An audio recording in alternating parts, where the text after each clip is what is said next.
Beberapa topik lingkungan seperti potensi banjir masih menjadi ancaman serius bagi warga Jakarta dan sekitarnya. Sebagai wilayah dataran rendah yang dialiri 13 sungai utama, Jakarta sangat rentan mengalami luapan air khususnya saat musim hujan tiba.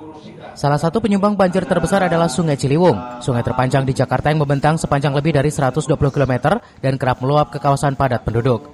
Berbagai langkah telah dilakukan pemerintah pusat dan daerah untuk menekan risiko banjir, mulai dari pembangunan infrastruktur pengendali hingga normalisasi sungai. Tak hanya pemerintah, sektor swasta pun turut berkontribusi dalam upaya pelestarian lingkungan. Salah satunya adalah PT Prasada Pamunan Limbah Industri atau PPLI, perusahaan pengolahan limbah industri yang menunjukkan kepedulian lingkungan dengan menggelar aksi penanaman pohon di kawasan hulu Sungai Ciliwung. Jadi kita serahkan ke pengelola yang ada di Telaga Saat untuk bisa ditanam di spot-spot yang memang dibutuhkan oleh mereka. Karena ada pohon buah, ada pohon tanaman yang lainnya. Jadi kita cocokkan dengan struktur tanah dan areanya mereka gitu.